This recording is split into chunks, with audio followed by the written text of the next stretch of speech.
welcome everybody to Gardening Under Lights. This is my second Houseplant Academy session. If you were with me last time, welcome back. If not, welcome. This should be a lot of fun.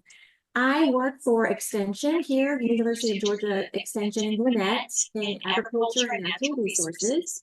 And this is our second time doing a virtual and in-person at the same time presentation.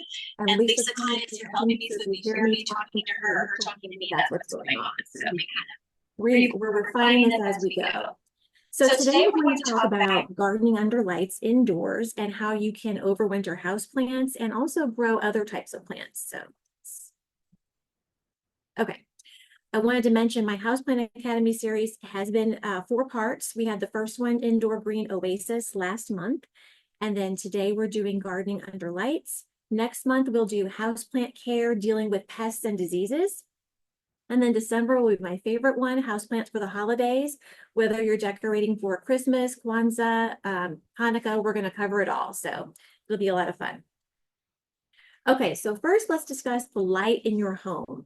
Light is the most important factor in growing healthy plants. It's not the watering, it's not the fertilizer. Light really is it. And once you master the lighting with your plants, you suddenly realize how vital and how important it is.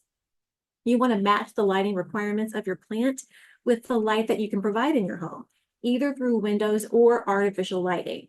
Many plants can live indoors with no supplemental lighting, but certain plants require it to truly thrive long-term. They include, but aren't limited to, citrus trees, herbs, and succulents.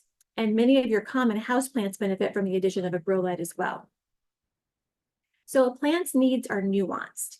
They require light for photosynthesis. They require it to grow, bloom, and produce seed. But there's a sweet spot when it comes to light. Too little light, and as you can see in this top right picture, plants can't produce chlorophyll, and they turn pale green to yellow to white. The stems become leggy. The plants grow elongated internodes, and what that means in layman's terms is, say you have a pothos or a philodendron vine, and the stem between each little leaf just becomes very long and stretched out and leggy. The plants drop their leaves, especially the older leaves. Variegated plants can revert, and that's really disappointing when you get this beautiful variegated plant and then suddenly they start turning back to like a solid brown or solid green rather. It's usually because you don't have enough light. And then flowering plants won't produce flowers. Too much light, you'll get the scorched and bleached leaves like you see in that bottom picture, and the soil dries out very quickly.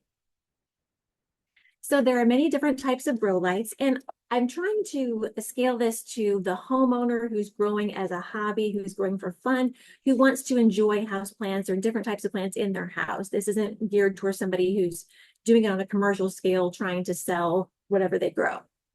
So we're going to approach it from that. Incandescent lighting is one of the first things that we see here, the bulb on the top left. It's not ideal for growing plants. It's a rich source of red light, but not blue.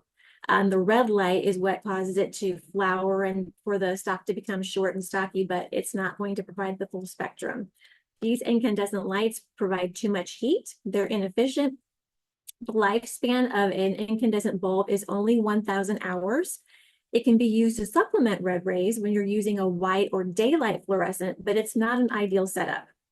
Now, the fluorescent is much better option. As you can see in the photo to the right, those tube lights they produce very little heat. They come in all shapes and sizes. They're available in types that emit primarily red and blue light, and their lifespan is 10,000 hours. So compare that to 1,000 hours of an incandescent bulb, and it's obviously a much better choice. White or fluorescent tubes are less desirable though, because they don't produce enough red rays for plants. So let's move on and see what we can do to improve that. Then you have the high intensity discharge, which is that light on the top. They're frequently used in greenhouses. They're much more efficient than incandescent. They're very long lived, but they emit a lot of heat. Fixtures that are used to operate them are bulky and expensive, and they're not a good alternative for the home interior grower. Now, I know some people who are really serious about their plants and growing plants might convert a storage room or garage and have a light like this, but most of us don't want this in our living room or our family room or a bedroom. Not very attractive. And then we have the LED lights, the light emitting diodes. They're extremely energy efficient. They're long lived. They can be customized to produce desired wavelengths. They emit very little heat and they don't require those ballasts or reflectors. The only drawback is they're more expensive than the other options. But this is a situation where you get what you pay for. So the types of LED lights, I wanted to show you how you can incorporate grow lights into your home while having an attractive setup. So we have the top left, Soltech is a brand that makes some really premier, beautiful interior scaping lights that can blend in with your home without looking too clinical. To the right, we have the Hydrofarm brand, and I have those as well. Bottom right, we have Arrow Garden, and these are really nice. They really kind of operate like lamps on your tables. And then this one's a little more industrial looking, this 45-watt LED grow light panel. It is efficient, but it may not be what you want to look at in your home. And speaking of integrating plant grow lights in a pleasing way, here are just a few of the different ways you can use an LED light in your home without it looking industrial, clinical, or just unattractive. Okay, so some more information about gardening under lights. I love this picture. When I was researching information about light and how you measure light, and I was looking up foot candles, these foot candles literally popped up. I was like, okay, this is perfect. I wasn't expecting that. So light is typically measured in foot candles or lux. And a foot candle is a measure of light intensity or brightness, the amount of light received by 1 square foot surface that is 1 foot away from a light source equivalent to 1 candle. Now, to me, all of that sounds very technical. I've been growing plants under lights at my home for many years, and I've never really had to count foot candles. This is something that you can do if you're curious, if you want to know, if you're having trouble with the system you're using, but a lot of it is trial and error. If, like I said, if you're not a commercial grower, you may not have to get too far into the weeds with this. The higher blue light promotes the short, stocky growth, promotes flowering. It's good to know that. The higher red light promotes longer and bigger leaf growth. And the fluorescent tubes that are made especially for growing plants have the balanced red and blue output. And I'm sure you've seen these at the store. They have, just in your regular light bulb section, they'll say plant grow light, plant grow bulb. They tend to be more expensive. But the nice thing you can do is you can use one plant growing tube light and then supplement a couple of 1 or 2 cool white tubes to save money. You don't have to buy all plant lights. You can cover the spectrum, mixing and matching. Okay, so your plants fall into 3 categories when it comes to light. We have low light plants, and for reference, for those who are interested, that falls between 50 and 250 foot candles. And that would be your aluminum plant, your arrowhead vine, philodendron, pothos, and snake plant. And I put tolerant next to those few plants because they're not going to thrive and really be at their best, but they will tolerate that low light. They will live, they will continue to grow. They're just not going to put on their best show. Then you have your medium light plants between 250 and 1,000 foot candles. Your best growth is going to occur at the 750 foot candle measurement. Examples would be African violet, and then the philodendron, pothos, and snake plant will do much better at that light. And then you have your highlight plants. These need at least 1,000 foot candles, and they're typically requiring high intensity lamps like citrus and succulents will require something special, something beyond the norm.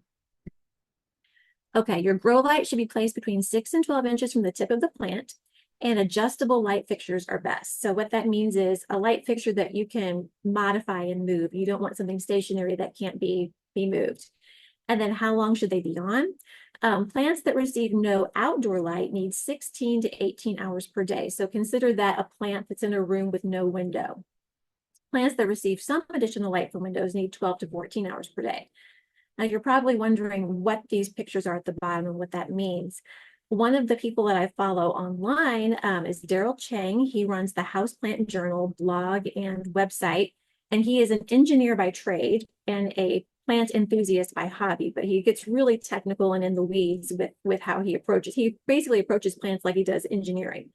And he wanted to see if he could grow a fern forest in his shower in his bathroom.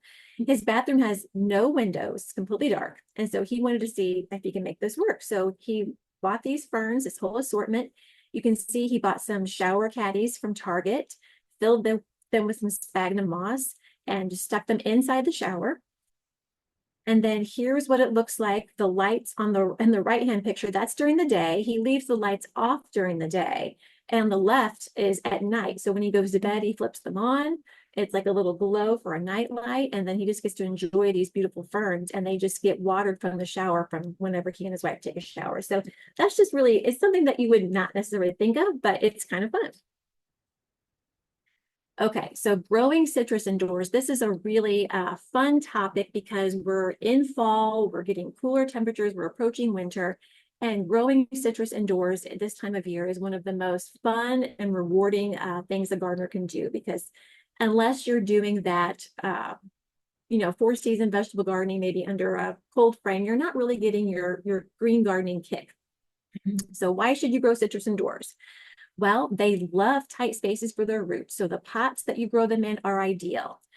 Citrus trees prefer warm temperatures, and so bringing them indoors and having them in your home is very good for them. They fruit at a relatively young age, which is nice, and the citrus blooms smell divine in your home, and that cannot be underestimated.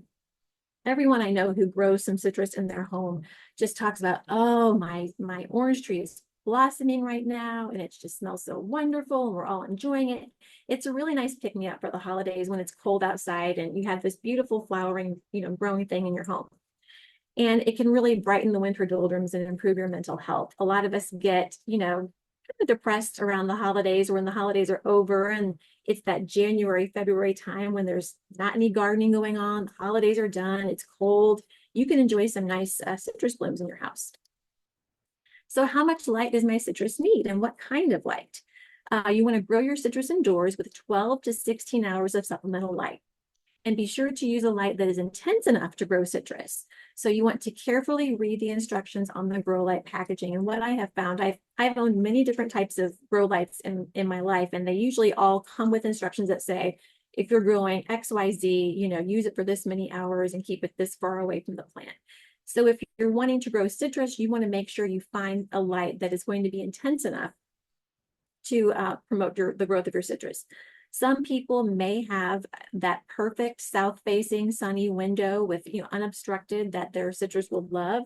A lot of us do not. A lot of us have shade, or, it's just not practical to put the citrus tree where you may have a south-facing window. So this is a great thing you can do. So you can also, if you have a south-facing window that's nice, but it's not really as bright and making your plant as happy as you'd like, you can combine it with a few CFL spotlights just to augment the light. And right here on the right, we have a Soltec aspect light. I have one of these lights at home. They are extremely intense. I actually bought it years ago whenever I bought a Calamandan citrus tree. And it's not for the faint of heart. It's a beautiful, sleek light, but it really is intense, and it's not for your mild houseplants, put it that way. And look at those blooms at the bottom. Like, who wouldn't want to look at that in their home and smell that? So 8 to 12 hours of direct light per day is what they like.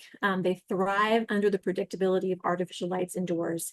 Citrus like tangerine, lemon, kumquat, and small orange trees are suitable as houseplants. You'd like to choose the dwarf varieties, preferably. They do have some pest issues, just like any plant. Scales, spider mites, and whiteflies are the common ones. You'll want to keep the leaves clean, check the undersides of leaves, and apply insecticides. That's improved for houseplant use when necessary. So when we were at the nursery recently, we saw some citrus plants, and they were in various different sizes and shapes and different price ranges.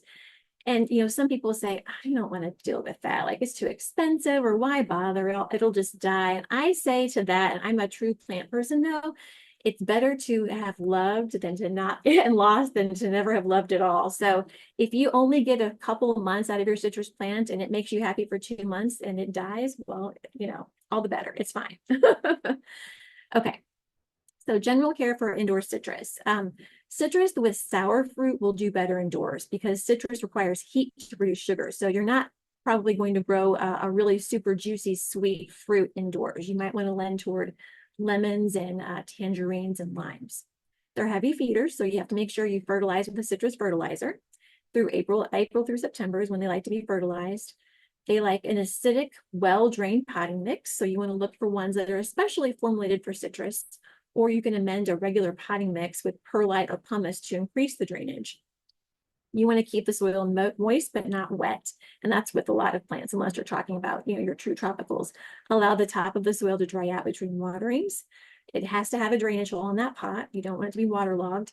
And when the temps warm up to above 50 degrees in spring, you can move them back outdoors, bring them back indoors though before the temps drop to the 40s. Just be safe. And like I said, if it doesn't, for some reason, it doesn't live until then, well, you've at least enjoyed it for a while. It's worth it. So getting your citrus plant to fruit, it will likely be indoors when it starts to flower. So you will need to help pollinate to get fruit. And before you say, oh gosh, no, I'm not messing with that, whatever. If you don't want to do that, then don't. Just get the citrus and enjoy it. But if you would like to try your hand at botany and science, you can use a paintbrush, a cotton swab, or a soft toothbrush, or you can use a fan on low speed and just kind of transfer the pollen from one bloom to the other. Very simple. It's not as complicated and scientific as it may be, or it may sound intimidating, but it really is not. Young plants may not produce fruit for the first few years, so pay attention to the plant label or website description when purchasing your citrus. I always look to see, if you're getting a baby plant and you don't really know its origins, it may not fruit for a long time. A lot of times when you buy citrus online or at the nursery, it'll tell you this is a plant that's 5 years old or this is 2 years old, and so you have a bit of an idea. Moving on to growing herbs indoors. Now, one of my biggest pet peeves, and this happens every year this time in stores, is they have all of those little seed kits and they say, oh, start your herbs from seed indoors, and the little gift kits. And to me, they should just call those gifts of disappointment, because they're not going to work. I mean, it's just, even you'll see like little bonsai seed, grow a bonsai tree from seed. That's not going to happen. It's just not. Don't waste your money. It's a gimmick. They're really, they need to have a lot of light, and most homes just do not provide enough light on their own to grow an herb. But they're very suited to growing indoors, because a lot of the herbs that don't have heavy root systems or large root systems are really great in containers. Now, you wouldn't want to grow something like I listed some here: fennel, lovage, and horseradish. If it's got a huge root system, it may not do so well indoors. But you can see in this tabletop picture, or this countertop picture, those herbs are flourishing in those little pots in that light. And it's a very beautiful addition to a kitchen or our home. So they need approximately 14 to 16 hours daily of supplemental light when they're grown indoors. They like the 65 to 70 degree daytime temps. They do like a cooler nighttime temp, but I have grown herbs indoors and my house does not get down to 55 degrees at night, and they've been fine. When you're growing rosemary in a container, you never want to allow it to completely dry out. And this is where I say to try to consider the origin of the plant that you're purchasing. Like, for example, the rosemary is native to India and tropical regions of Asia. It doesn't want to dry out, okay? It stays moist. It's in a tropical region. Then you have most of your herbs that are native to the Mediterranean, like bay, marjoram, oregano, sage, and thyme. And those you do want to allow to dry out between waterings slightly. And you'll fertilize herbs with a low-dose water-soluble fertilizer every 2 weeks. You do not want to over-fertilize herbs, because it will alter the taste. More is not better. There can be too much. So if you're a little bit neglectful on the fertilizer, that's actually better for your indoor herbs.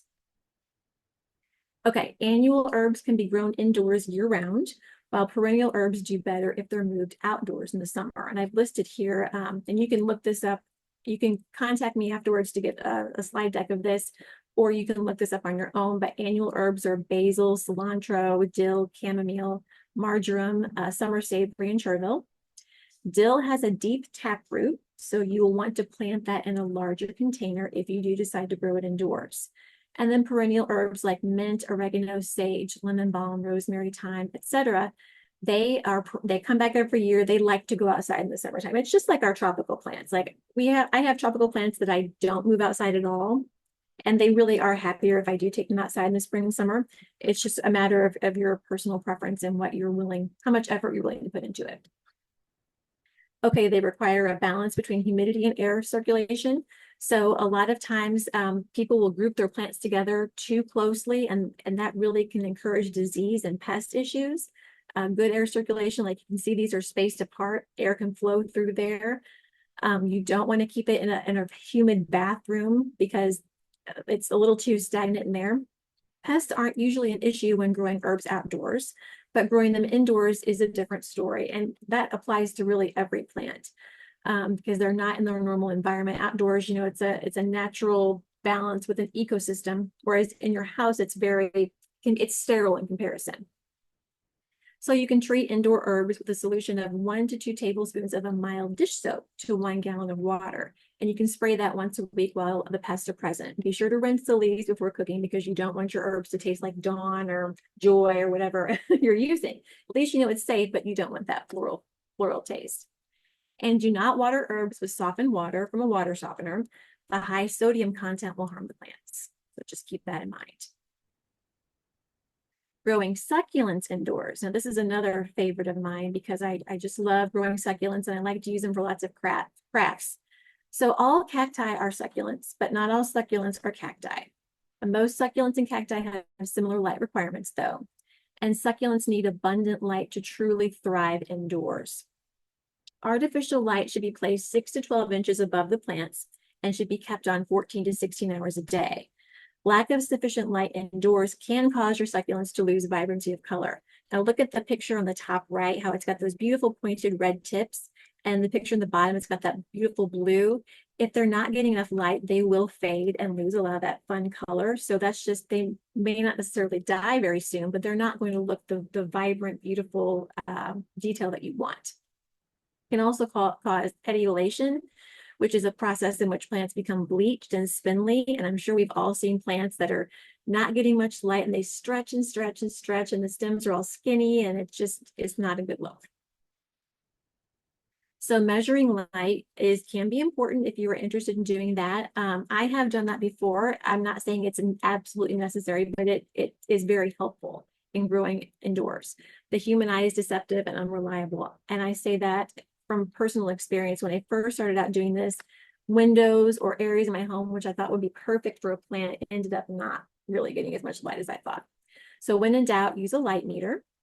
And you can calculate, if you really want to get technical with this, there's a formula you can use. You can calculate the wattage per square footage of growing area. For example, I've listed this example here. If you have a 4 square foot area of low light plants that need 10 watts, the calculation would be 10 watts by 4 square feet or 40 watts. So again, I have never personally in my own home had to do that, had to make calculations. If it's something that you're interested in, it can be a useful tool. Okay, is my plant getting enough light? Now you want to remember, we went over this a little bit, but there are signs that your plant isn't getting enough light. No growth. So say it's alive, but it's just not growing very much. The long internodes, which are the length of the stem between the leaves, that's a good indicator. And it gets very leggy and kind of stringy. Smaller than normal leaves, that's another indicator. Pale stems and foliage, yellow or dropping lower leaves. And I always say to use a light timer. So whenever you get a grow light, to me, it should be an automatic thing that you do to get a light timer. They're very inexpensive. You should not rely on yourself to remember to go turn your light on or turn it off. I have all of my grow lights on timers, so it's an automatic thing that's done that I don't have to worry about it. Set it and forget it, basically. So I wanted to tell everybody that the plants that we have today are provided by Petal and Pond, and they were formerly known as Randy's Nursery down the street. I'm sure many of you have been there before, and they are very gracious to let us borrow these plants. And if you're online, you're not going to be able to come touch these plants. So we hope you'll join us in person next time. But I will walk through and we'll kind of go through some of this. They've let us borrow these, and if you're interested in purchasing some, Petal and Pond is a great resource. So we are going to step over and do some looking at the lights and the plants with Lisa. Let's turn audio off there. Okay. Should I stop share? Stop share.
Can anyone hear anything?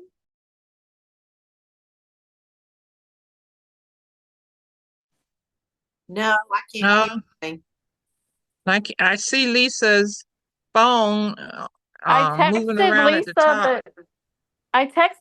but she didn't. She's probably not got it in her hand or something. If you look at the participants, you see her walking around with her phone, but it's not being displayed to everybody. Well, I can't even see the picture. I see no, I have nothing. You have to click on Lisa. I think. Well, I don't You know. click on Lisa's iPhone, you'll see her moving around trying to show you something, but it's not coming up. I don't even, where do you click on her iPhone?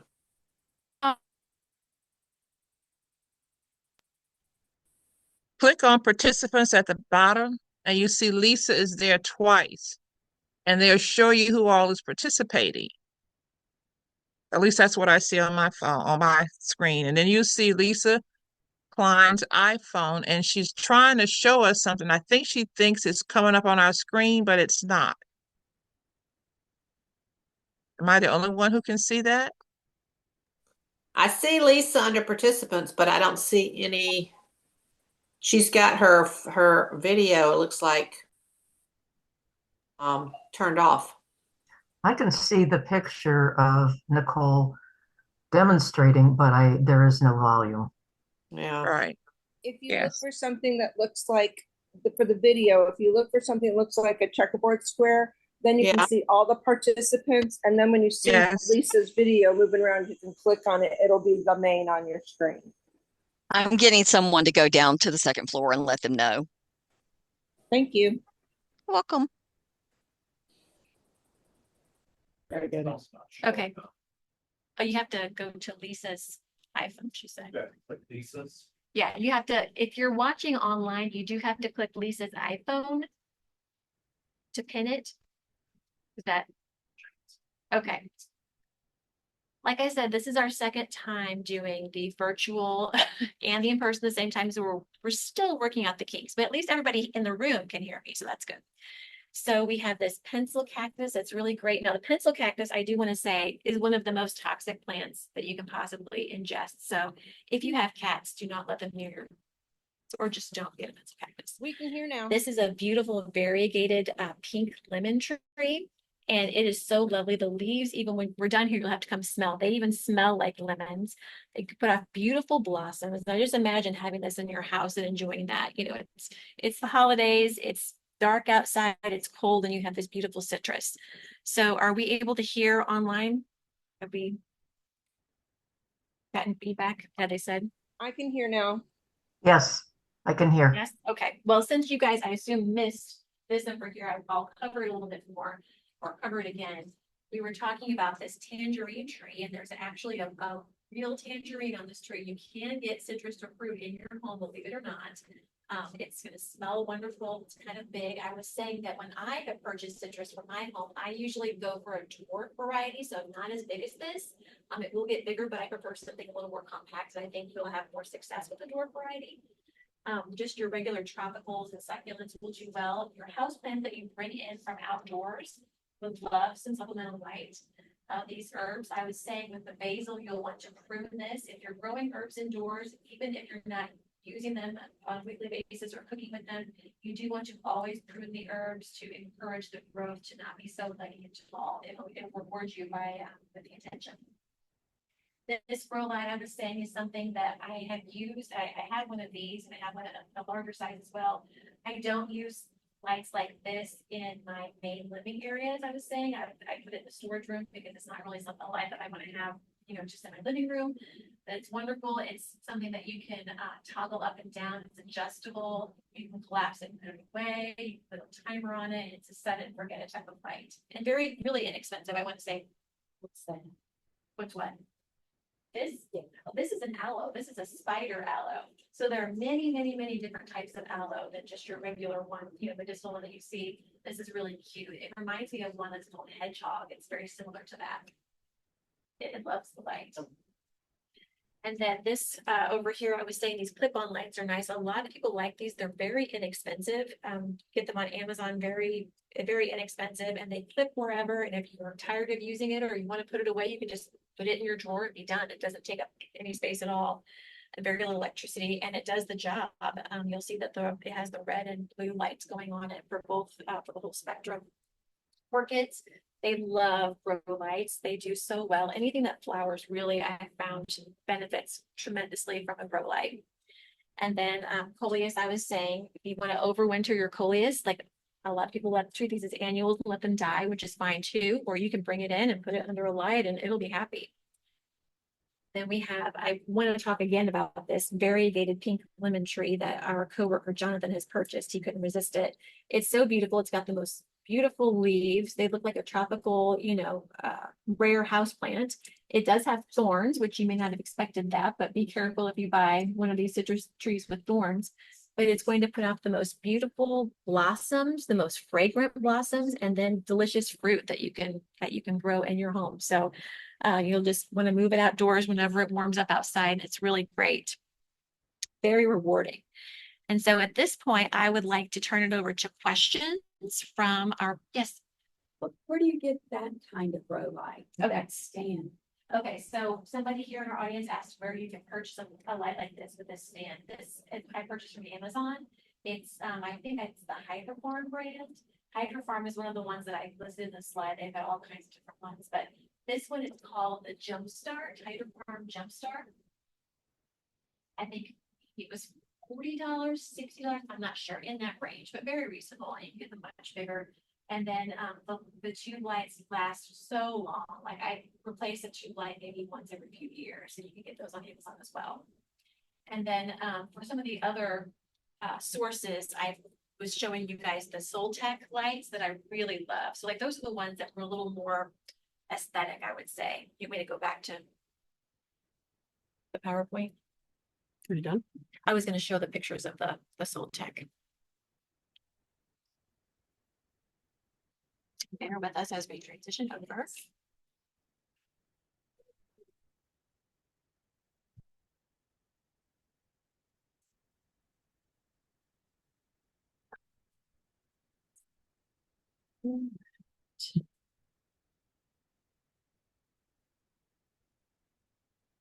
Okay, back here, I want to show you what I think are the most beautiful lights.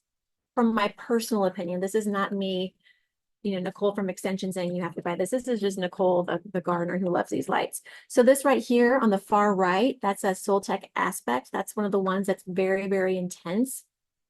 Perfect for citrus. And then up here, these are all also Soltech lights. They have the Aspect, they have the Vita, just all kinds of things that you can put like in a regular light fixture and just blend it into your home without having it have that kind of industrial look of the other grow light that I showed you that we have here in the room. And like here we have the Aspect, the Vita, the Grove. I've used all three of those. I've used the Hydrofarm brand. I've got those at home as well. Just keep in mind that from Amazon, they're a great source, but you could also kind of just do a look at some of these more cottage industry type products like Soltech and Aero Garden, and you'll find great options as well. So do we have any more questions at this time? There's so many. You may get the ones in. Okay, we'll start with the questions that are in the room. Yes. Stag of the fern up Mhm, here, stag mhm. fern. How does that grow best? I've just recently acquired Okay. that's quite large, and now I don't know what to do with it. Okay, so we had a member of our audience here ask about the staghorn fern. This is a staghorn fern and how it grows best. I actually have a couple of staghorn ferns that I grow in my bathroom. I do have a small window. I think it's north facing light. It's not, a supercharged lighting situation. If you're going to put a staghorn fern anywhere near a light, it needs to be at a distance and not a high intensity light. This is a low light plant. It loves humidity. That's why the bathroom is ideal. Anytime you can take it and put it under the shower to water it, it loves that. Also, an orchid fertilizer spray. I do that about once a week and it just goes gangbusters. So yeah. Does it grow best left in the pot or mounted? I think that the mounting really is something for aesthetics. I don't know that it grows better necessarily mounted. You can leave it in the pot. It would probably have to eventually be repotted. It's really up to you. But mounting kind of looks better. It's kind of easier to handle it, but personal preference. Okay, so any more questions here? The room? Nope. Okay, let's go to online chat.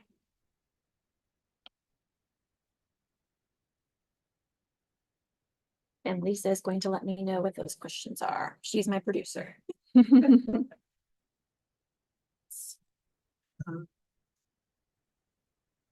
Can plants get too many hours of light? Absolutely. So can plants get too many hours of light? Absolutely. As I mentioned in one of the slides above, you can get scorched leaves. Some of those lights, like the aspect, that's really, really, really intense and great for citrus. If you were to put your pothos under there, it would squirt, burn up, it would wilt, it would turn brown. So you want to make sure you're matching the type of plant you have to the type of light you're using. You don't want to put a low light plant with a high intensity light. Has to match there. So yes. I don't have any other ones. I Okay. just typed to ask if there were any other questions. Okay. Do we have any other questions from the audience or from the group? Yes. So I have this cute little planter, and I kind of like bought the plants before I knew like the light requirements. So when I get ready to like separate them, my question is, I use the Epsoma potting soil, indoor potting. I'm not sure, am I still supposed to go back with it, the same potting soil or like a potting mix as I separate them?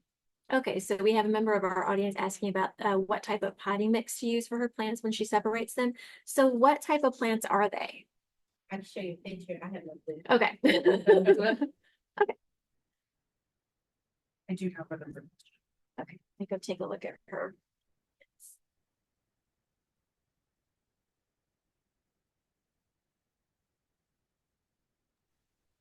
So in general, yes, you do. You don't want to, you would make sure you're not going to raised bed potting mix or just a regular soil conditioner or, soil for the yard. It should say indoor. Oh yeah, so that's looks like into the pot again. And put that in just a regular indoor. It's good. Okay, that's a low light plant. Is it? Low to medium. Okay. Yes. Okay, do we have another chat? Can I clip the thorns of citrus without compromising the plant's health? Can I clip the thorns of citrus without compromising the plant's health? That is a good question. I'm not sure about. I'll have to get back to you on that. I've not encountered that question.